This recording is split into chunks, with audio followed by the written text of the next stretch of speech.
Selalu dalam kekristenan, kalau engkau mau berjumpa dengan Tuhan, engkau harus berjumpa dengan satu, kebenarannya. Kedua, kamu harus berjumpa dengan kasih-Nya. Ketiga, kamu harus berjumpa dengan kuasanya. Orang berubah kenapa? Karena dia ketemu kebenaran. Bukan pengetahuan tentang kebenaran, tapi pribadi kebenaran itu.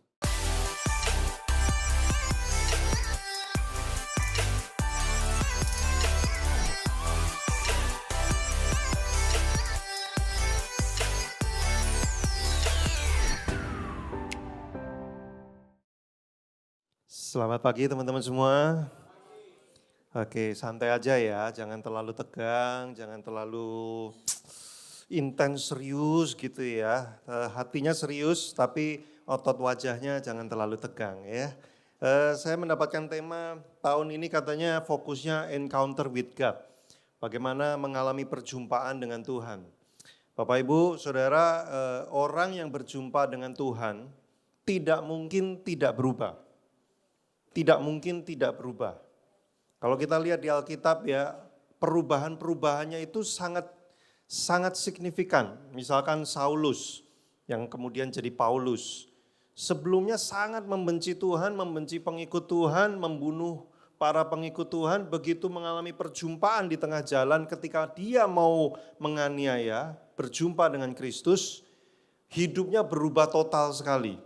Tentu ada proses yang kemudian membuat dia menjadi jauh lebih dewasa dari sebelumnya, tapi perjumpaan pertama itu langsung mengubah banyak sekali.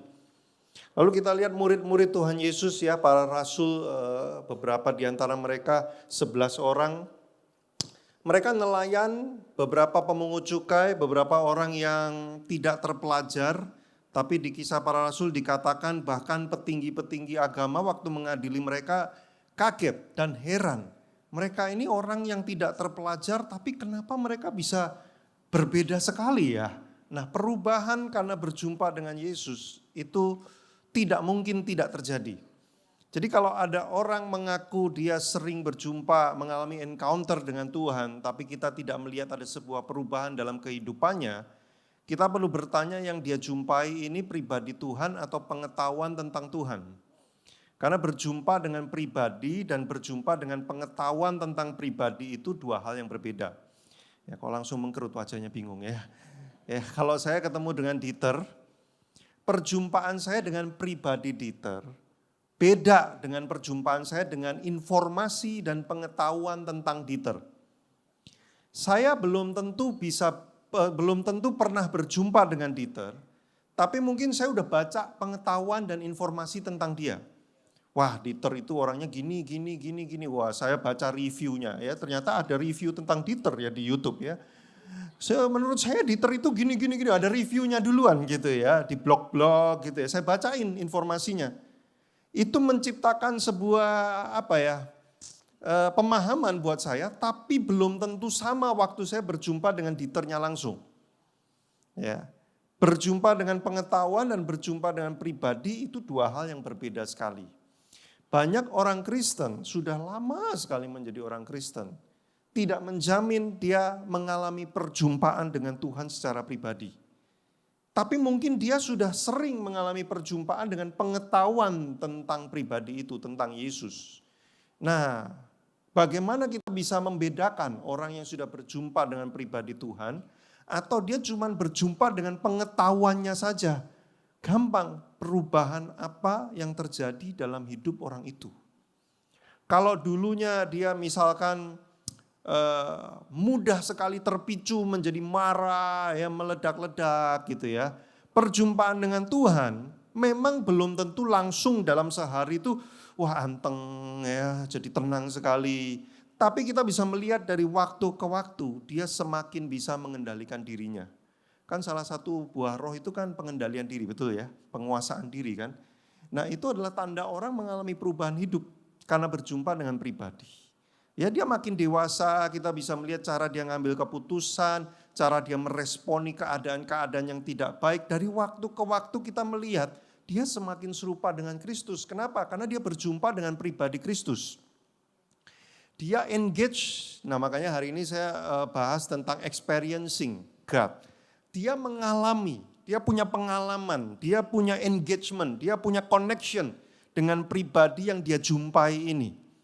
Ya. Saya tidak akan bisa engage dengan Dieter kalau saya cuma baca pengetahuan tentang dia. Saya mungkin makin pinter menjelaskan siapa Dieter, tapi saya kalau nggak punya engagement, nggak punya koneksi, nggak punya hubungan dengan dia, nggak punya pengenalan yang dekat dan dalam dengan dia, saya tidak akan bisa semakin dalam mengenal Dieter sehingga itu pengaruhnya kepada saya nggak akan bisa terjadi. Nah makanya tahun ini Bapak Ibu, jangan hanya fokus menjadi orang Kristen itu yang hanya tahu banyak. Tapi kita mesti menjadi orang Kristen yang benar-benar mengenal, memiliki hubungan, dan punya pengalaman secara pribadi. Karena pengalaman secara pribadi ini akan unik tiap orang. Tiap orang akan beda-beda pengalaman pribadinya dengan Tuhan. Nah, kenapa kok bisa unik? Karena Anda pribadi yang unik. Jadi Tuhan akan berpengalaman dengan Anda juga akan unik karena Anda itu beda setiap masing-masing. Nah, bagaimana caranya? Nah, ini hari ini saya akan bahas bagaimana caranya kita bisa mengalami Tuhan. Kalau saya menyebutkan kata mengalami Tuhan, dalam benak kita ini mungkin sudah ada bayangan-bayangan mengalami Tuhan itu, wah, getar-getar gitu ya, waduh kayak ada merinding-merinding ya. Lalu ada suara-suara entah dalam hati, entah di telinga gitu ya, kayak hei kamu lakukan gini-gini, wah aku mengalami Tuhan banget hari ini ya. Konsep kita tentang mengalami Tuhan itu banyak yang model kayak gitu. Makanya kalau orang datang ke gereja nggak merinding ya, nggak ada kayak rasa gimana-gimana ya, kayak garing-garing aja gitu ya. Terus kita pulang-pulang, aku nggak mengalami Tuhan hari ini. Karena konsep kita tentang mengalami Tuhan tuh mesti sesuatu yang kayak luar biasa, supranatural, terus kayak ada unsur sedikit mistis-mistisnya gitu ya. Kalau nggak gitu tuh nggak ngalami Tuhan. Nah makanya ada beberapa gereja tertentu ya, ini bukan nyindir ya, ini nabrak, oh enggak ya. Ini kita belajar kebenaran gitu ya. Ada gereja tertentu tuh memaksakan harus ada sebuah sesi tuh sampai nyanyi sampai harus bahasa rohnya itu sampai gimana banget gitu ya. Baru rasanya tuh ngalamin Tuhan. Ya. Kalau opening ya Bapak Ibu selamat datang ya. Puji Tuhan kita bisa kebaktian hari ini. Mari kita langsung sambut pembicaranya. Wah ini kok langsung khotbah ya. Kayaknya kita belum ada gimana. Nah konsep kita mengalami Tuhan itu kayak sudah terbentuk. Harus gini, harus gini, harus gini. Dan rata-rata itu modelnya adalah sesuatu yang mesti spektakuler. Nah makanya mari kita baca di 1 Raja-Raja 19 ya. Ini adalah sebuah contoh yang bagus di perjanjian lama. Ya Bapak Ibu harus tahu perjanjian lama itu dipenuhi dengan hal-hal yang spektakuler, betul ya? Mujizat Tuhannya itu antara perjanjian lama dan perjanjian baru menurut saya ya. Perjanjian lama itu lebih heboh gitu ya, api turun dari langit, gitu, air menjadi darah, laut terbelah. Wah itu kayaknya tuh lebih, kalau dijadiin film tuh lebih epic gitu ya. Kalau perjanjian baru dahsyat nggak? Ya dahsyat juga gitu ya, orang bangkit dari kematian dan sebagainya. Tapi nggak yang kolosal gitu ya. Kalau perjanjian lama tuh dijadiin film tuh kolosal banget gitu ya. Wah ada api, ada laut, ada keledai bicara gitu ya. Wah kayaknya tuh Narnia banget gitu ya. Kalau perjanjian lama gitu ya. Nah di zaman yang seperti itu terjadi peristiwa seperti ini. Nah makanya kita lihat ya. Ini pelajaran yang menarik banget. 1 Raja-Raja pasal 19. Kita coba lihat ayat 11. Ya. Lalu firman-Nya ayat 11 ya. Keluarlah dan berdiri di atas gunung itu di hadapan Tuhan. Maka Tuhan lalu, ya, angin besar dan kuat yang membelah gunung-gunung dan memecahkan bukit-bukit batu mendahului Tuhan, tetapi tidak ada Tuhan dalam angin itu. Dan sesudah angin itu datanglah gempa, tetapi tidak ada Tuhan dalam gempa itu. Dan sesudah gempa itu datanglah api, tetapi tidak ada Tuhan dalam api itu. Dan sesudah api itu datanglah bunyi angin sepoi-sepoi basah.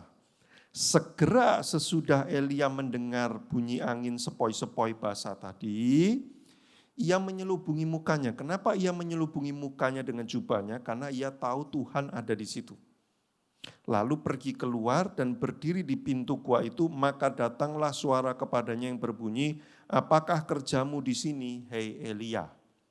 Jadi Elia lagi dalam kondisi depresi berat, titik terendah dalam hidupnya, bahkan minta Tuhan mencabut nyawanya. Lalu Tuhan datang menjumpai dia, encounter dengan dia, supaya Elia punya experience, pengalaman dengan Tuhan. Tapi rupanya kehadiran Tuhan tidak dalam bentuk angin yang dahsyat yang membelah gunung dan batu, tidak dalam bentuk gempa. Wah, kita kan model karismatik yang sukanya yang gitu ya. Nyembah Tuhan kayak ada gempanya gitu. Wah, ini Tuhan hadir nih. Ya, kayak ada api gitu ya. Wah, aku melihat api di atas kepalamu ya. Api beneran. Kayaknya kepala kebakaran kayaknya ya. Keselomot api kayaknya ya. Kita suka yang begitu. Tapi di zaman perjanjian lama yang sangat begitu, khusus kali ini dia menjumpai Elia tidak dengan cara seperti itu. Tidak dalam api yang dahsyat, gempa, angin dan sebagainya. Tapi rupanya dalam bentuk apa? Angin sepoi-sepoi aja. Sesuatu yang biasa, yang tidak spektakuler, yang normal-normal aja, dan mungkin semua orang juga dapat angin sepoi-sepoi kayak begitu. Nah, disitulah justru Tuhan ada dan bicara sama Elia. Nah, saya mau beritahu ke khotbah saya hari ini tuh pengen memberikan perspektif kepada Bapak Ibu Saudara semua tuh gini. Tuhan tidak selalu menjumpai kita dengan cara yang spektakuler. Jangan expect kalau engkau dalam masalah, punya masalah, beban berat, hidup dalam lembah kekelaman, perjalanannya sedang di lembah kekelaman, lagi ada pergumulan, perjuangan, beban jiwa, lagi digumuli. Kadang-kadang kita tuh berharap Tuhan itu menjumpai kita dengan cara yang dahsyat gitu ya. Ada hamba Tuhan dari Afrika, menunjuk, kamu, kamu. Kamu punya utang 735.435 rupiah kan. Wah, kok pas banget angkanya. Ya, Tuhan bicara sama kamu, Tuhan akan bereskan hutangmu dalam 3 hari ke depan. Yang kamu perlu lakukan, kamu puasa 3 hari ini. Ya, kamu jangan makan apapun, terutama babi, ya jangan. 3 hari ini Tuhan akan bereskan. Dan kita puasa dalam 3 hari itu tiba-tiba ada orang kirim transfer uang kepada kita. Kita tuh pengennya yang kayak gitu. Ya. Terus kita wah aku ngalamin Tuhan banget. Encounter, experiencing with God gitu ya. Tapi kalau lewat saat teduh yang sambil ngantuk-ngantuk, berjuang ya baca satu pasal, yang nggak ada yang spektakuler, biasa aja ya baca, habis itu ya udah sikat gigi, mandi. Gimana kekristenanmu? Aku kurang ngalamin Tuhan ya hari-hari ini ya. Nah itu konsep yang salah. Padahal Tuhan itu bisa bicara lewat cara-cara yang seperti itu, bahkan dia sering bicara lewat angin sepoi-sepoi. Kenapa kita tidak menangkap Tuhan bicara? Karena kita sudah terlanjur perspektifnya yang tadi. Kita mengekspek, kita menanti-nantikan yang kayak gitu. Sementara di sana sini Tuhan itu bicara lewat hal-hal yang natural, biasa, keseharian, normal, tidak spektakuler sama sekali. Tuhan ada di sana sini. Tapi kita nggak lihat kenapa? Karena kita menanti api, gempa, dan angin tadi. Kok nggak ada ya? Kok nggak terjadi ya? Duh kebaktian hari ini kok kurang greget juga ya? Kayak gimana sih ini tim worshipnya kurang ngangkat gimana ya? Ini kurang tinggi nih, kayaknya mesti agak tinggi lagi. Supaya makin ngangkat gimana? Nggak greget gitu ya. Padahal lewat cara yang normal, biasa, manusiawi, natural, Tuhan bisa bicara. Nah gimana kita bisa menemukan itu sepanjang tahun ini? Nah ada 3 channel, kita akan belajar. Saya gini, Tuhan bukannya nggak bicara lewat cara itu. Bisa nggak dia bicara lewat cara? Sangat bisa. Kalau dia mau dia akan lakukan. Tapi kita jangan nunggu itu setiap hari. Kita jangan, kekristenan kita tuh jangan bergantung pada hal-hal yang spektakuler seperti itu. Kalau enggak nanti kita tiap hari akan gini, waduh mana nih, langit belum terbelah juga nih. Ya kok enggak terjadi, padahal Tuhan encounter dengan kita terus setiap hari. Tapi kita abai karena kita menunggu yang spektakuler tadi. Kalau nanti suatu hari dalam perjalanan kekristenan kita terjadi yang spektakuler seperti itu, ya that's fine, that's good. Tapi kalau nggak terjadi, kamu tidak kehilangan Tuhan. Kenapa? Karena kamu selalu berjumpa dengan Dia setiap hari lewat banyak hal yang natural di dalam hidup kita. Nah, kekristenan saya itu banyak dibangun justru lewat hal-hal yang natural. Ada nggak pengalaman saya yang supranatural? Ada. Tapi kalau dihitung dengan jari jumlahnya nggak banyak. Nggak sampai berlimpah-limpah. Loh, tapi ada hamba Tuhan yang hampir tiap hari naik ke surga. Ya nggak apa-apa, biarin aja. Mungkin ada beberapa orang tertentu yang hampir tiap hari itu ke langit ke tingkat ke-7, kadang ke-5, kadang ke-17, ya kayak apartemen gitu ya. Tinggal pilih pencet liftnya yang mana gitu ya. Nggak apa-apa, kita nggak harus seperti dia untuk punya iman sebesar dia. Nggak harus. Ya, untuk punya kekristenan yang kuat, Tuhan punya banyak yang saya bilang tadi itu loh, unik tiap orang nanti. Ya, ada orang yang memang kadang ke surga, kadang ke neraka, kadang ke tengah-tengah diantaranya, ya dibawa-bawa terus ya nggak apa-apa. Ya itu mungkin keunikan dia. Saya juga nggak mau jadi orang yang kayak apa ya dia beneran ke surga gitu. Kalau beneran nanti saya gimana ya kan? Kan kita nggak tahu Tuhan itu bisa lakukan apa sama hidup orang. Tapi yang penting tuh jangan gini loh, jangan harus gitu ya. Yang dia ngalamin, saya harus ngalamin. Tuh, aku belum pernah ke surga sama sekali nih. Berarti kekristenanku tuh jauh banget ya dibandingkan dia yang udah pernah ke surga. Ini saya beritahu loh Bapak Ibu. Ya, Tuhan kan bilang gini, waktu dia mencolokkan tangan, waktu Thomas mencolokkan tangan di lubangnya Yesus. Kan Yesus ngomong begini, kamu percaya karena kamu melihat. Tapi berbahagialah orang yang percaya walaupun dia tidak melihat. Artinya apa? Mungkin ada orang-orang yang imannya itu memang butuh gitu untuk dibawa ke surga. Ya. Tapi ada orang-orang yang tanpa harus lihat surga pun dia bisa punya iman yang sama kuatnya. Kenapa? Karena encounter with God every day dengan caranya masing-masing. Nah ada 3 channel. Selalu dalam kekristenan, kalau engkau mau berjumpa dengan Tuhan, engkau harus berjumpa dengan 1, kebenarannya. 2, kamu harus berjumpa dengan kasih-Nya. 3, kamu harus berjumpa dengan kuasanya. Orang berubah kenapa? Karena dia ketemu kebenaran. Bukan pengetahuan tentang kebenaran, tapi pribadi kebenaran itu. Beda ya, sekali lagi beda. Orang bisa berubah bukan hanya karena dia pinter Alkitab. Enggak. Banyak orang yang mendalami Alkitab dan sangat pinter, tapi dia tidak percaya sama Tuhan Yesus. Kenapa? Karena yang dia jumpai pengetahuan tentang kebenaran. Bukan pribadi kebenarannya. Nah, tapi kalau kamu berjumpa dengan pribadi kebenarannya, hidupmu pasti berubah. Karena kamu ngerti, oh inilah yang benar. Kayak begini nih yang benar. 2, kenapa orang bisa berubah? Karena berjumpa dengan pribadi kasih. Bukan pengetahuan tentang kasih, tapi pengalaman dengan pribadi kasih. 3, kenapa orang berubah? Karena dia berjumpa dengan pribadi yang berkuasa. Sanggup melakukan banyak buat hidup dia. Nah inilah yang membuat kenapa para tokoh di Alkitab waktu berjumpa dengan Tuhan hidupnya berubah. Karena mereka menemukan kebenaran, mereka menemukan kasih, mereka menemukan kuasa. Nah gimana kita bisa hidup setiap hari mengalami 3 hal ini. Kebenaran Tuhan, kasih Tuhan, dan kuasa Tuhan. Nah mari kita bahas satu-satu. Ya, saya akan sangat simpel, ya nggak mau terlalu rumit. Mazmur 119 ayat 105. Ya, ini ayat yang sudah kayak apa ya? Pokoknya ayat sepanjang zaman lah ini. Ya.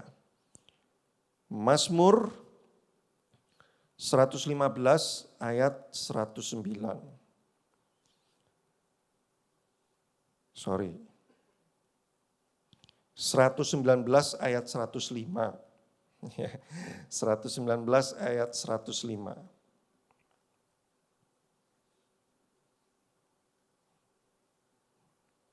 Dikatakan di sini, firman-Mu itu pelita bagi kakiku dan terang bagi jalanku.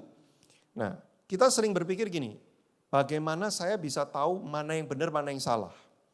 Bagaimana saya di tengah dunia yang semuanya mengaku benar, ya? Bagaimana saya bisa tahu mana yang benar, mana yang salah? Kita butuh tuntunan, kita butuh guidance. Nah, apa yang menuntun hidup kita adalah kebenaran. Kebenaran itu siapa? Kristus. Nah salah satunya Kristus menuntun kita lewat apa? Lewat firman-Nya. Kita itu sering punya pemikiran gini, kalau mau dituntun oleh Roh Kudus atau oleh Kristus, itu nanti Tuhan kayak ngomong kepada kita gitu ya. Wah Tuhan aku mau beli apartemen nih. Yang lantai berapa ya? Nanti Roh Kudus bilang, lantai 20. Oke, lantai 20. Kenapa kamu? Roh Kudus baru bicara sama saya disuruh beli yang lantai 20. Sering ya ketemu beberapa orang Kristen yang model kayak gitu ya. Enggak apa-apa kalau mereka begitu, tapi kamu enggak harus selalu begitu. Kalau memang Tuhan mau kamu kayak begitu, ya enggak apa-apa juga. Tapi kalau Tuhan enggak mau kayak begitu, jangan maksa kayak gitu. Ya. Karena yang lebih banyak sering terjadi apa? Tuntunan Roh Kudus itu lewat firman. Jadi gimana cara kerjanya? Cara kerjanya tuh gini. Karena kita sering dan banyak baca firman, walaupun kadang waktu kita baca kita belum tentu mengerti saat itu, baca aja. Ya. Makanya saat teduh tuh kadang-kadang ada masa-masanya saat teduh tuh kayak, ini apa ya? Yang saya baca ini apa ya? Kok enggak jelas begini ya? Enggak apa-apa, baca terus aja. Dan nanti kalau suatu saat ngulang lagi di bagian itu, baca lagi aja enggak apa-apa. Jadi jangan gini, wah aku udah pernah baca ini enggak jelas, ini enggak penting ini, lewati. Jangan, baca terus aja. Nanti cara Kristus menuntun kita tuh gini, waktu ada kejadian tertentu, ayat yang kita sudah baca semua itu, yang berkaitan dengan itu, nanti akan muncul di kepala kita. Oh ini maksudnya kemarin. Cerita ini ternyata kaitannya dengan apa yang aku alami ini. Dan responsi ini ternyata mirip dengan situasiku. Aku mungkin diminta Tuhan untuk berespons seperti si cerita dalam Alkitab itu. Untuk menghadapi ini, itu cara Tuhan nuntun kita. Lewat firman. Waktu kita dengar TikTok, YouTube, ya ada orang-orang yang ngomong, saudara gini. Nah kadang-kadang Roh Kudus akan filter. Ayat muncul, bunyinya kayak gini nih. Loh kok agak-agak beda ya? Itu cara Roh Kudus tuntun kita. Nah pertanyaannya gimana ayat itu bisa muncul kalau kamu gak pernah baca? Setahun ini baca cuma 3 ayat. Padahal kejadiannya banyak. Nah kejadian yang ini butuh ayat yang lain yang kamu pas gak baca. Gimana nongolnya? Oh Roh Kudus akan tongolin, enak aja.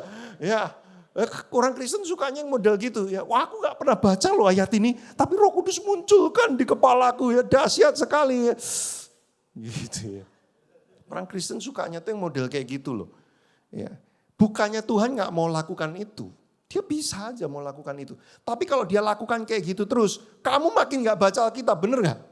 Nggak usah baca. Roh Kudus selalu munculkan di kepalaku. Gila, aku ini khotbah nih nggak pernah baca Alkitab loh. Ya, aku bisa khotbah kayak begini loh ya. Ayat-ayat ini tuh muncul supernaturally. Cialah, ya pakai bahasa Inggris juga kan. Keren banget. Terus kita terpukau, gila itu ya. Namanya encounter with God tuh kayak gitu. Sesat itu sesat. Enggak kayak gitu. Makin banyak kamu baca, kamu makin punya banyak kosakata tuntunan Tuhan. Referensi Tuhan itu makin banyak. Nah makanya kenapa saat teduh setiap hari penting dong, penting. Karena kamu gak pernah tahu tuntunan yang mana, chapter yang mana, ayat yang mana, yang kamu butuhkan sewaktu-waktu. Jadi kumpulkanlah sebanyak-banyaknya. Tuh kan, jadi versi saya encounter with God-nya itu bukan, wah angin menderu-deru, lalu firman Tuhan, gitu ya. Iwan, wah aku baru ngalamin Tuhan. Enggak gitu. Encounter saya dengan Tuhan itu apa? Tiap hari baca Alkitab, kadang ngantuk, baca Alkitab, di grup WhatsApp, sharing, tadi ayatnya ini dan sebagainya. Ada nggak hari-hari nggak dapetin apa-apa? Sering. Ya, kadang-kadang cuman ya, oke, ya firman Tuhan itu pelita, sen gitu ya. Tapi satu titik tertentu, ada kejadian, itu muncul. Firmanku adalah pelita buat kamu. Wah, iya ya. Wah, aku harus cari Tuhan nih. Itu menjadi tuntunan nih, bahwa aku jangan buru-buru, aku mesti comparison dengan firman dulu. Waktu bacanya sih biasa, tapi waktu ada kejadian yang berkaitan dengan ayat itu tiba-tiba menjadi luar biasa. Nah itu encounter dengan Tuhan dengan cara-cara yang natural tuh kayak gitu. Dan Tuhan banyak kerjanya modelnya yang kayak gitu loh. Jadi gini, kalau segala sesuatu dibikin supranatural, percaya saya deh, kekristenan kita males banget nanti. Ya, waduh, nggak ada makanan, nggak ada minuman, dalam nama Yesus, wah Indomie muncul. Gitu ya. Kamu nggak mau kerja pasti. Nggak mau kerja, kita tidur di rumah, dalam nama Yesus makanan muncul, stik muncul dan sebagainya. Kalau hidup kita model kayak gitu ya, wah hujan, dalam nama Yesus hujan berhenti. Wah, kita nggak mau ngatur hidup nanti. Nggak apa-apa ya, tenang tinggal dalam nama Yesus semua beres nanti. Kita nanti nggak mau ngatur hidup kita nggak tanggung jawab sama hidup kita nggak dewasa. Kita kayak anak saya tuh umurnya 17 bulan, dia sekarang itu apa-apa nunjuk doang. Kadang-kadang nggak boleh juga dia maksa. Nggak boleh, kamu belum boleh makan ini. Kita nanti jadi orang Kristen yang model kayak gitu. Dalam nama Yesus, dalam nama Yesus, dalam nama Yesus. Tuhan Bapa di surga jadi kayak saya gitu ya. Gak boleh, kamu belum boleh. Dalam nama Yesus, kok gak kejadian, Bapak jahat banget sih. Tuhan gak mau kayak gitu. Makanya kenapa hal-hal yang supranatural gak sering-sering dan gak banyak-banyak. Dia justru maunya lewat hal-hal yang natural, yang melewati keseharian kita. Kita bangun disiplin, kita memilih, memutuskan. Kita nanti dewasa. Dan saya beritahu, hanya orang dewasa yang bisa menikmati lebih banyak. Pernah gak Anda berpikir gini ya? Saya pernah. Duh enak ya jadi anak kecil ya. Gak mikir ya mau makan makanannya udah ada, bapak ibunya yang kelimpungan sediain makanan. Enak ya jadi anak kecil ya, hidup itu santai dan sebagainya. Memang betul enak jadi anak kecil, tapi anak kecil tidak bisa menikmati banyak hal. Dia terbatas ya udah itu terus saja setiap hari. Ya anak saya itu tiap hari ya udah bangun, makan, ngoprek-ngoprek mainan, nonton sebentar ya tidur, bangun, ngoprek-ngoprek mainan, makan, nonton, ya udah repeat aja every day. Saya nggak bisa ajak dia untuk bungee jumping ya, untuk roller coaster, untuk makan steak, untuk ini. Saya belum bisa ajak yang kayak gitu-gitu. Saya belum bisa, bahkan ke Disneyland aja saya mau ajak umurnya baru 17 bulan. Ya dia paling cuman, tapi dia nggak memahami kenapa ini keren banget. Nangkep nggak maksud saya?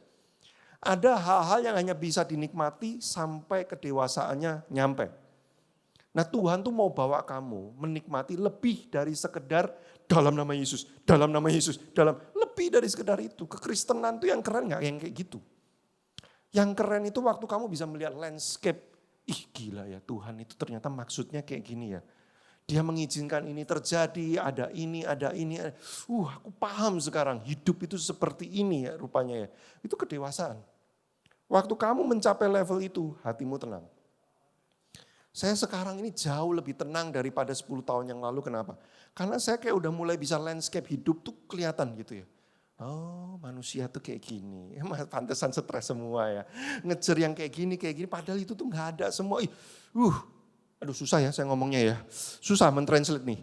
Ya, apa yang saya alami 10 tahun ini kepada Bapak Ibu. Tapi Anda kalau berjalan bersama Tuhan, Anda akan menemukan titik-titik yang seperti ini nanti. Nah ini lewat mana? Kebenaran. Caranya apa? Firman. Loh emang Roh Kudus gak bisa ngomong langsung audible gitu ya? Di telinga atau di hati kita? Bisa. Belok kiri, belok kanan. Itu Google Maps ya ternyata. Bukan Roh Kudus. Bisa gak dia gitu? Bisa. Bisa. Tapi gini loh masalahnya. Waktu kamu nanti ngomong sama pemimpin di sini ya. Kak, Roh Kudus bilang, aku suruh punya istri 3 katanya Kak. Siapa yang bisa memastikan itu suara Roh Kudus atau bukan? Roh halus. Siapa yang bisa pastiin? Alkitab, firman Tuhan jadi panduannya. Semua lalu baliknya selalu pada firman Tuhan lagi. Makanya gak bisa kita tuh jadi orang Kristen tuh yang model-model kayak, Tuhan bicara sama saya loh. Kayaknya kamu harus pulang sekarang, celupkan tubuhmu ke kolam bak mandi mana gitu ya. Tuhan suruh kamu menyucikan dirimu gitu ya. Gak bisa yang model-model kayak gitu. Kita mesti compare dengan Alkitab lagi, firman Tuhannya ada gak yang kayak gituan? Ada, Naaman.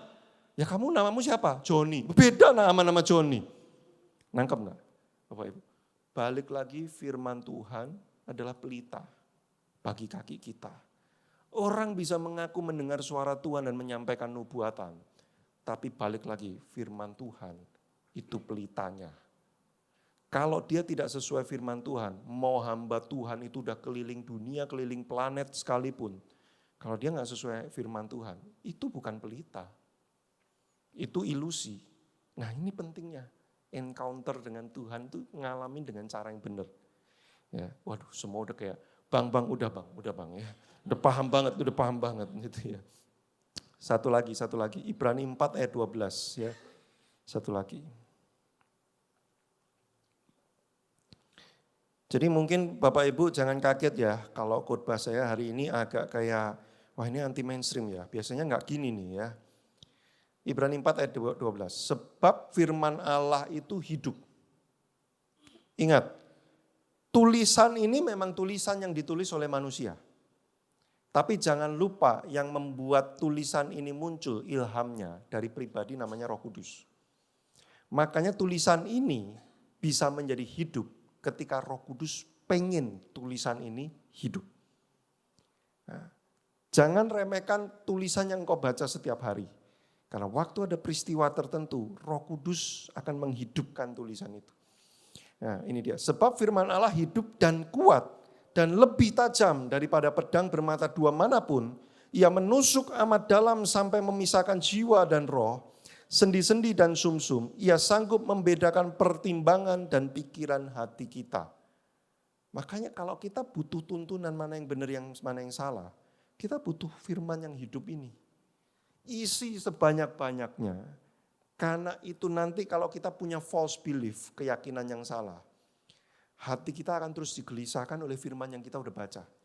Firmannya enggak gitu, firmannya enggak gitu. Ini saya kasih contoh ya. Tahun 2021 kalau enggak salah ya, saya lupa. Orang yang kami muridkan, saya dan istri saya muridkan, konflik dengan kami. Konfliknya lumayan berat gitu ya. Lalu kemudian butuh fase berbulan-bulan sampai recover. Sampai akhirnya hubungannya bisa baik kembali. Tapi peristiwa itu traumatis sekali buat saya. Saya memuridkan itu udah dari tahun 2010 lah mulai serius muridin orang gitu ya. Dan sampai sekarang berarti 14 tahun muridin orang. Selama perjalanan 14 tahun itu orang datang dan pergi udah banyak sekali. Jadi hati ini tersakiti sudah biasa. Cile ya. Wah difitnah, diomong begini apa, konflik, gak mau diberesin, pergi, fitnah orang dan sebagainya. Wah udah berkali-kali. Tapi yang satu ini berat kenapa? Karena mereka salah satu murid yang deket banget dengan kami. Udah bertahun-tahun juga jalan bareng. Jadi waktu terjadi konflik itu wah menyakiti hati sekali. Walaupun kemudian sudah recovery, rekonsiliasi dan udah mulai jalan bareng lagi. Tapi lukanya masih ada. Nah itu kemudian membuat saya berkata di kepala saya gini, gak usah muridin lagi.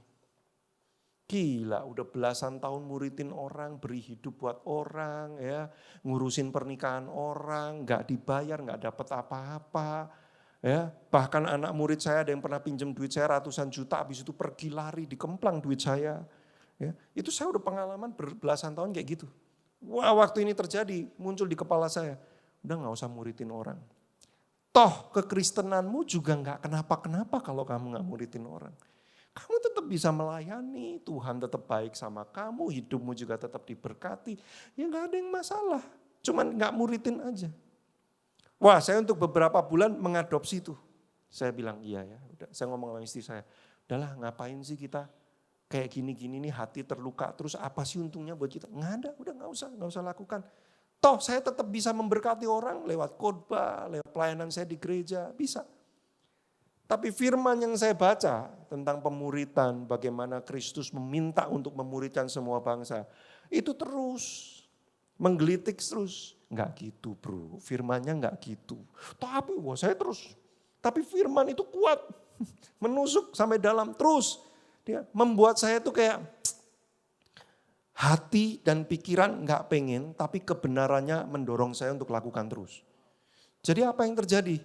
Walaupun saya belum sepenuhnya itu kayak, ya aku akan muridin dengan sungguh-sungguh seperti dulu lagi. Sampai titik ini saya mengaku di hadapan Bapak Ibu Saudara, belum loh.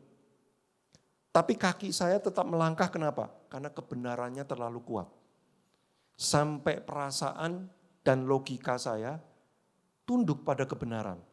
Loh, kenapa kok bisa kayak gitu? Karena kebenaran itu saya sudah baca berulang-ulang, saya hidupi selama bertahun-tahun, sehingga itu masuk sampai sumsum. Gitu ya. Memisahkan antara jiwa, logika dan perasaan dengan roh kebenaran. Jadi walaupun logika dan perasaan saya bilang tidak, tapi Roh Kudus enggak gitu, Bro. Enggak gitu, Bro. Enggak begitu. Enggak tahan tuh. Tuh, makanya saya bilang orang kalau ngalamin Tuhan, berjumpa dengan Tuhan, enggak mungkin enggak berubah hidupnya. Dia enggak bisa bilang ini, perasaanku belum siap. Enggak ada urusannya. Karena kebenaran itu akan terus mendorong kita. Sampai walaupun perasaan kita belum siap, kita bisa melakukannya. Karena apa? Kekuatan kebenaran itu. Paham gak ya Bapak Ibu ya? Ini terlalu berat gak sih khotbah saya? Atau saya ganti aja tentang berkat 7 turunan. Wah itu kayaknya lebih menarik kan berkat 7 turunan. Saya lebih butuh itu. Udah banyak yang khotbah itu. Oke lanjut lagi. Itu mengalami kebenaran ya. Mengalami kebenaran. Sekarang kita lanjut bagaimana mengalami kasih. 1 Yohanes 4 ayat 12. Dan ini mungkin juga akan mengagetkan buat kita semua. Karena konsep kita mengalami kasih. Jujur aja Bapak Ibu. Dalam benak Anda kalau saya ngomong mengalami kasih Tuhan. Seperti apa sih? Ya. Wah nyanyi di jamaah. Aduh aku disayang Tuhan banget. Seperti ada tangan tak terlihat merangkul. Wah, aku dikasihi Tuhan banget. Konsep kita seperti itu. Tapi kita mesti melihat ada cara juga bagaimana Tuhan menunjukkan kasih-Nya. Nah kita baca ya. 1 Yohanes 4 ayat 12. Bentar ya.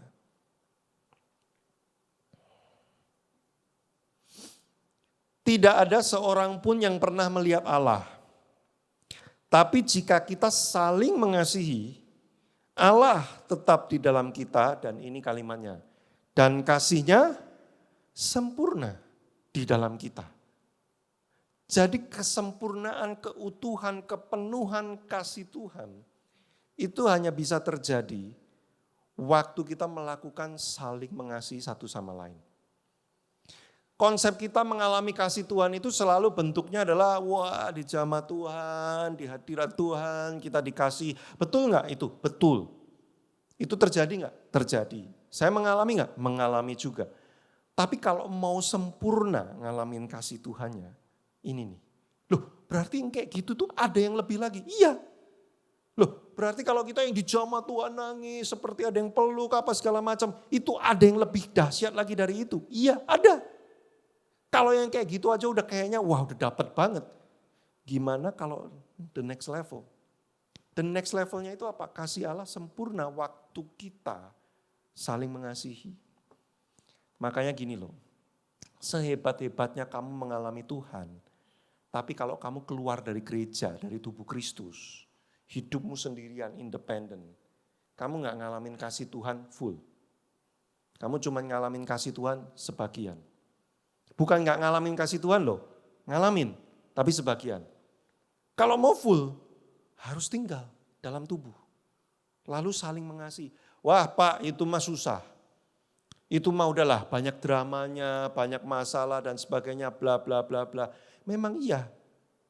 Bagaimana kamu akan mengalami kasih kalau enggak ada drama? Gini.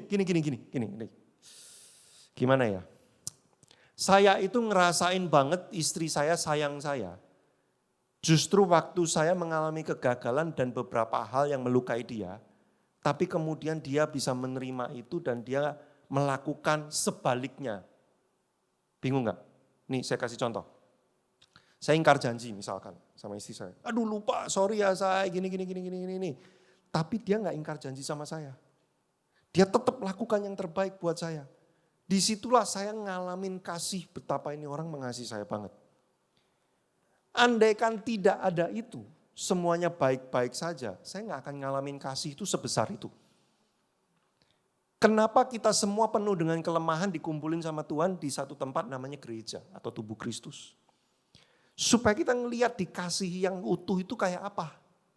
Kalau kita semua baik-baik aja, wah baik apa segala macam. Gak butuh saling mengasihi, diem-diem aja udah enak, bener gak? Loh ya dong, kalau semua baik, nggak ada yang bikin rusuh, ya nggak. Wah bagus, berarti aku bikin rusuh terus saja ya, supaya kasih Tuhan makin nyata. Ya nggak gitu juga bro. Ya, maksudnya gini loh, hiduplah dalam realita bahwa gereja itu punya banyak kelemahan, bahwa manusia itu punya banyak kekurangan. Waktu kita stay, tahan di situ, bawa kepada Tuhan, semua bawa kepada Tuhan. Nanti kamu akan lihat bagaimana kasih Tuhan itu real, nyata. Gila ya, orang yang kayak gini bisa ya, bareng-bareng ya. Kemudian ngalamin perubahan bersama-sama, kasih Tuhan mengubah banget, itu real. Ada nggak terjadi kayak gitu? Ada, tapi nggak banyak. Kenapa? Karena kita tuh suka nggak tahan. Saya tahu ini topik yang nggak enak gitu ya. Kita suka nggak tahan lama-lama gitu ya. Makanya kalau saya ngajar di pemuritan kami, konflik mau sebesar apapun, jangan lari. Saya ngomong, saya dan istri saya tetap di sini. Kalian mau modelnya kayak apapun, selama kalian nggak tinggalkan kami nggak tinggalkan kalian. Ayo, antepin aja terus. Ketemu, wah masih belum resolve, ya udah pulang lagi. Doa lagi, nanti sebulan lagi ketemu lagi, belum resolve. Pulang lagi, cari Tuhan lagi, ngalamin Tuhan lagi, firman apa segala macam, ketemu lagi. Sampai kita ketemukan titik tengahnya, kita bisa resolve lagi gimana caranya. Antepin terus. Itu bentuk kasih kami kayak gitu. Jadi saya selalu ngomong gini, selama kalian gak tinggalin kami gak akan pernah tinggalin kalian. Model kalian kayak apapun. Dan pada akhirnya memang beberapa tinggalin kami. Tapi yang saya cerita tadi tuh, yang barusan konflik berat itu, mereka tahan juga. Mereka tahanin ya, terus kemudian rekonsiliasi lagi walaupun susah banget. Tahanin terus saja. Ini saya belajar di gereja lokal saya. Leadership kami itu ada 10 orang, eksekutif leadershipnya. Yang bikin keputusan bareng-bareng. Antepin terus saja. Kadang konflik, kadang ribut, kadang gini-gini. Antepin terus, jangan keluar. Terus sampai ketemu titik tengahnya. Ada yang keluar, ada yang keluar. Tapi akhirnya begitu kami udah lewat fase otak-atik, klek. Saya bisa lihat kasih Tuhan loh. Saya merasa gini, orang seperti saya yang punya banyak kelemahan. Kok bisa dikasih kesempatan mimpin sama gereja ini ya? Diizinkan masih boleh khotbah apa segala macam. Gila, aku merasa dikasih banget. Ngalamin kasih Tuhan. Kenapa sih Tuhan menduplikasikan dirinya dalam bentuk pernikahan? Supaya kasih Tuhan itu real. Tidak ada kasih yang paling nyata diekspresikan selain pernikahan. Betul atau betul? Makanya yang sudah menikah, jangan cepat menyerah. Ya. Baru gini dikit, aku mau cerai aja. Jangan gitu ya. Baru ada apa dikit, pulangkan saja aku ke rumah orang tuaku. Ya. Orang tuamu kan udah gak ada. Iya, pulangkan aku ke sana. Wah, ya jangan drama-drama aja. Belajar kuat gitu ya. Kapan-kapan lah ngomong perceraian dan lain-lain nanti panjang ya kita gak pulang-pulang ya. Udah jangan bahas itu dulu. Tapi intinya gini, jangan cepat menyerah. Antepin, ayo adepin. Gitu kan. Berjalan bersama dengan kasih Tuhan. Walaupun sulit nanti kamu akan menemukan pengalamannya bersama dengan Tuhan. Terakhir, udah ya kayaknya udah kayak ngap banget ya. Aduh Pak digamparin terus Pak dari tadi Pak, bisa gak udahan aja ya. Udah terakhir. Kejadian Kisah Para Rasul 1 ayat 8. Bagaimana mengalami kuasa Tuhan. Tadi mengalami kebenaran lewat firman. Mengalami kasih lewat tubuh Kristus. Terus tinggal dalam tubuh Kristus. Nah sekarang bagaimana mengalami kasih Tuhan. Kisah Para Rasul 1 ayat 8. Which is ini juga ayat legend banget. Ya. Suka diklaim-klaim juga nih sama orang karismatik ya. Kisah Para Rasul 1 ayat 8. Tetapi kamu akan menerima kuasa kalau Roh Kudus turun ke atas kamu. Dan kamu akan menjadi saksiku di Yerusalem dan di seluruh Yudea dan Samaria dan sampai ke ujung bumi. Bagaimana kita bisa menjadi orang Kristen itu yang hidup dengan kuasa Tuhan? Gini, banyak orang Kristen sukanya persepsinya tuh kuasa Tuhan tuh gini. Wah, aku menarik harta dari timur, dari barat, dalam nama Yesus. Wah, ada kuasa yang diberikan kepada aku gitu ya. Wah, aku menyembuhkan kamu dalam nama Yesus. Wah, pabrikku menjadi 2, menjadi 3, 100 kali lipat. Wah, hidupku penuh kuasa, perkataanku terjadi semuanya. Konsepnya tuh gak gitu. Ya. Jadi gini, kuasa Roh Kudus itu baru aktif waktu kamu bersaksi. Karena kuasa itu diberikan bukan untuk memperkaya diri. Kuasa tuh, ngapain Roh Kudus capek-capek keluarin energi, ujung-ujungnya biar aku bisa keliling dunia, duitku makin banyak, makanku lebih enak. Kalau kayak gitu Anda bawa ke surga aja cepet. Udah itu makan enak, wah jangankan keliling dunia, itu keliling surga udah. Ya kalau mau kayak gitu Roh Kudus gak usah capek-capek keluarin energi, bawa aja mati langsung ke surga. Lu Roh Kudus repot-repot mendemonstrasikan kuasa, tujuannya apa? Supaya kamu menjadi saksi ada orang yang dimenangkan. Kenapa banyak orang Kristen gak ngalamin kuasa Tuhan? Karena dia gak pernah bersaksi. Dia gak pernah reach out orang. Gini, kalau mau lihat kamu doain orang-orang sembuh, jangan gini, aduh aku encok nih, dalam nama Yesus encokku sembuh. Lo kok gak sembuh ya encokku ya? Karena mungkin Tuhan lihat kamu encok aja masih gak apa-apa. Segitu doang aja minta sembuh, halah. Ya paling nanti istirahat seminggu juga baik-baik aja, jangan dalam nama Yesus gitulah. Tapi kalau orang belum kenal Tuhan, encok, terus kamu bilang gini, Mas, kayaknya sakit pinggangnya Mas. Iya nih, boleh gak Mas aku doain? Jangan kaget kalau itu bisa sembuh saat itu juga. Kamu doain encokmu gak sembuh-sembuh, tapi kamu doain jiwa yang belum kenal Tuhan, supaya dia kenal Tuhan, dia bisa sembuh. Nangkep gak? Nah kenapa orang Kristen tuh gak ngalamin kuasa Tuhan? Karena konsep di kepalanya itu kuasa Tuhan itu untuk dia gitu. Wah supaya aku makin sakti, aku bernubuat, kamu. Gunanya buat apa sih koma kamu? Kalau orang itu gak makin dekat dengan Tuhan, makin dekat dengan kamu, ngapain Roh Kudus kasih kuasa-kuasaan kayak gitu? Itu namanya main kuasa-kuasaan. Enggak. Makanya kalau mau ngalamin, Tuhan itu benar gak sih yang dibilang di Alkitab ya? Dahsyat, kuasanya hebat. Mulai berani. Wah tapi ini kan kayak telur sama ayam, ya kan? Waduh, gawat nih. Nanti aku doain bener kejadian gak ya? Ya kejadian dulu supaya aku lebih berani doain. Tapi gak kejadian dulu. Gimana ya? Mana yang lebih dulu? Mesti kita berani. Makanya murid Yesus tuh kenapa kisah para rasul tuh kalau Anda baca kisah para rasul ya gila ya mujizatnya hebat-hebat. Itu rasul sakti-sakti banget. Karena mereka gak lakukan supaya mereka kaya loh. Mereka gak pernah gini loh. Hei siapa yang mau sembuh? Sini. Udah beli tiket belum? 100.000 satu orang ya. Beli. Tiket bawa sini, kemplang, sembuh gitu. Nggak ada. Mereka semuanya menjadi saksi supaya Yesus itu diberitakan. Dan kemudian nggak ada orang yang datang ke rasul-rasul, orang datang pada Kristus. Jadi kalau orang datang memenuhi satu stadion, bukan berjumpa Kristus, berjumpa sama pendetanya. Habis pendetanya turun panggung, orang ngantri, doakan saya Pak doakan saya Pak, supaya terjadi kesembuhan. Saya bukan anti yang kayak gitu. Tapi menurut saya ada yang salah. Karena harusnya orang setelah mengalami kuasa, dia bukan bilang gini, gila. Pendeta ini sakti ya, hebat banget ya. Enggak. Dia akan langsung bilang gini, Yesus aku berjumpa dengan Tuhan. Dia gak peduli pendetanya siapa, tapi dia berjumpa dengan Tuhan. Dan sejak hari itu dia memberikan hidupnya buat Tuhan. Itu kuasanya benar tuh. Kalau kamu mau mengalami kuasa Roh Kudus bekerja dalam hidupmu, mulai berani kayak gitu. Tapi jangan gini, Roh Kudus bekerja kuasanya tidak selalu dalam bentuk sekali lagi yang supranatural. Kalau kamu doain orang gak sembuh, gak apa-apa juga. Karena kadang-kadang Roh Kudus kuasanya bekerjanya lewat apa? Kamu tiba-tiba bisa bikin lagu. Kamu tiba-tiba menulis dan tulisanmu menyelamatkan orang yang mau bunuh diri. Gara-gara tulisanmu, orang berjumpa Tuhan. Dia bukan hanya berhenti bunuh diri, dia memberikan hidupnya buat Tuhan Yesus. Gara-gara kamu bikin video di TikTok, ide-ide yang penuh dengan kuasa itu, Roh Kudus kerjakan.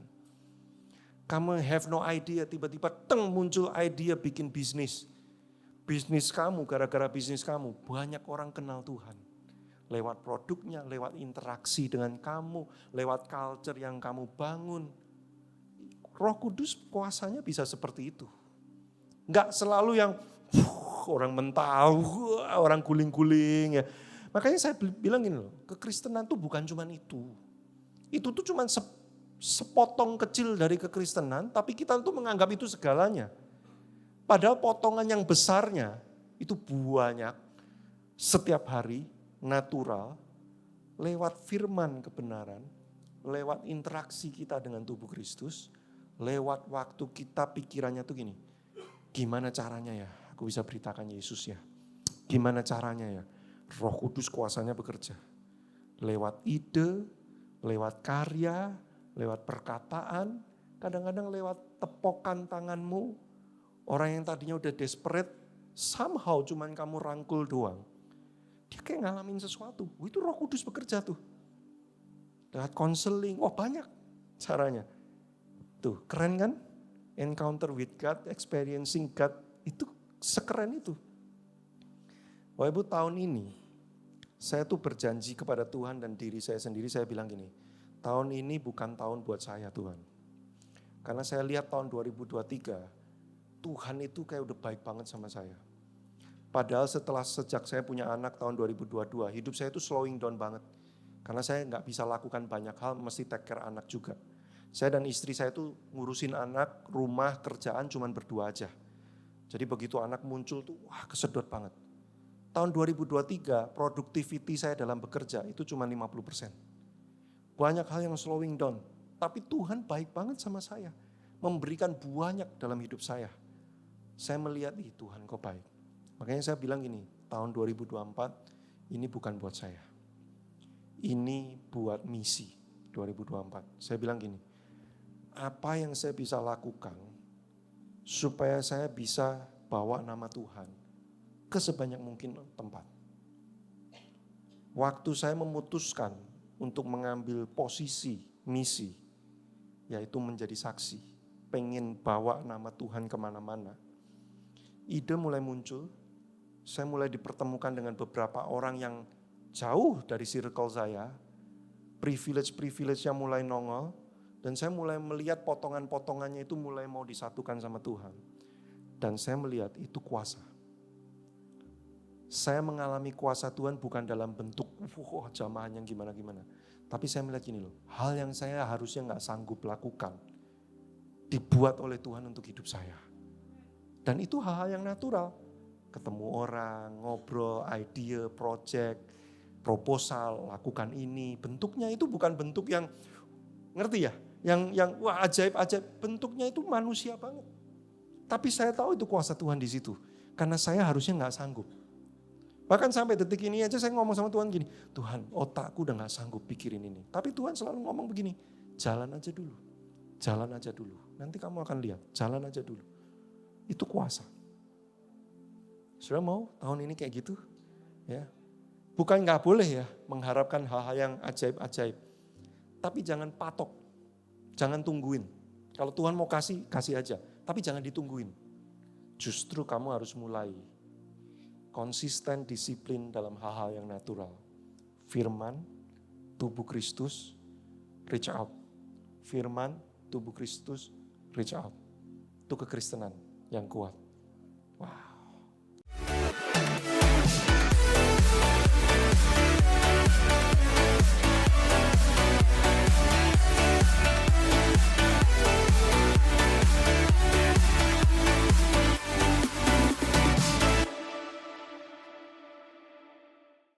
Siapa yang diberkati hari ini? Wih, keren banget ya. Sebenarnya pertanyaannya banyak nih Kak. Cuma banyak kita, ya? Cuma kita kasih 3 aja kali ya. Ya, jangan yang perceraian ya. Nanti kapan-kapan aja ya. Itu butuh 30 sesi jelasnya. Siap. Oke, pertanyaan pertama,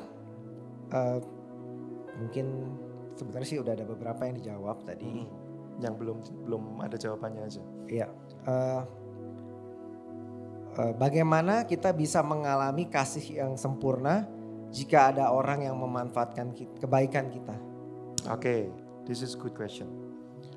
Bagaimana kita bisa ngalamin kasih Tuhan kalau orang itu abuse kita? Kalau orang itu manfaatin kita? Kita kan terluka.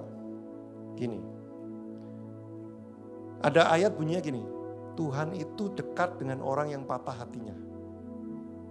Jadi semakin kita terluka, Tuhan tuh semakin dekat sama kita. Bukan berarti Tuhan gak dekat sama kita waktu kita baik-baik aja. Gini, analoginya gini. Anak saya sekarang lagi mulai belajar jalan.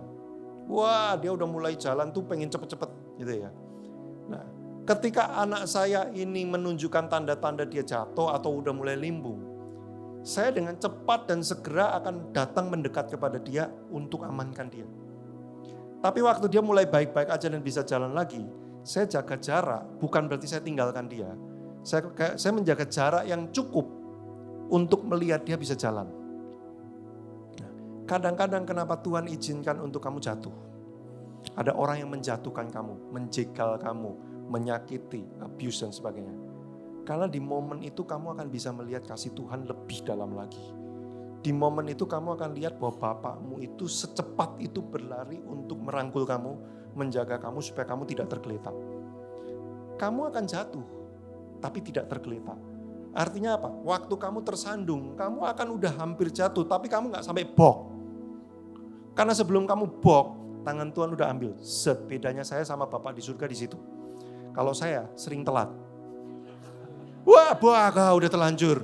Tapi saya segera lari ambil dia lagi. Tapi Bapak di surga enggak seteledor saya.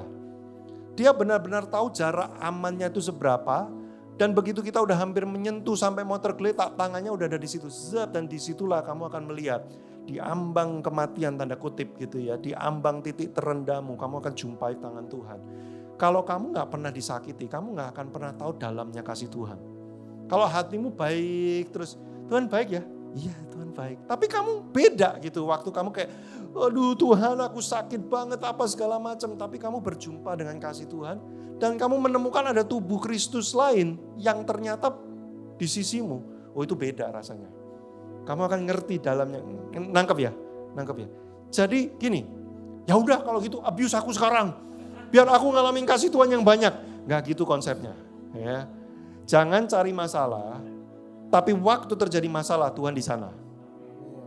Nah, jadi bagaimana ceritanya kalau aku dimanfaatkan, di-abuse dan sebagainya, kok aku bisa ngalamin kasih Tuhan? Karena itu tadi, waktu kamu dalam posisi yang sulit, hatimu sakit, Tuhan malah makin dekat. Saya dan istri saya waktu anak saya sakit, kami makin nempel banget sama dia. Saya tinggalkan semua aktivitas saya hanya untuk 24 jam mengawasi dia terus karena dia lagi sakit. Tapi waktu dia udah sehat, ya saya aktivitas lagi. Tapi dia mulai menunjukkan tanda sakit, saya mendekat dengan cepat lagi. Nah, Tuhan kita kayak gitu, bukan tinggalin kita. Dia tahu kapan jarak yang tepat untuk sangat dekat, kapan menjaga jarak, kapan dia hanya mengawasi saja. Bapa di surga tahu, tapi dia tidak pernah terlambat. Nah gitu. Oke? Siap. Pertanyaan yang kedua, hari ini banyak muncul di sosial media apologet yang mengupas tentang sejarah firman Tuhan dan akhirnya muncul keraguan terhadap isi firman Tuhan. Oh, apologet mengupas bikin orang ragu sama firman Tuhan. Itu bukan apologet itu ya. Oh. Bagaimana kita menyikapi momen apologet ini agar kita tidak kehilangan keyakinan kita terhadap firman Tuhan, Kak? Oke. Jadi gini, kita kan tinggal di lautan opini nih sekarang nih. Ya tsunami opini, kalau saya bilang tsunami opini.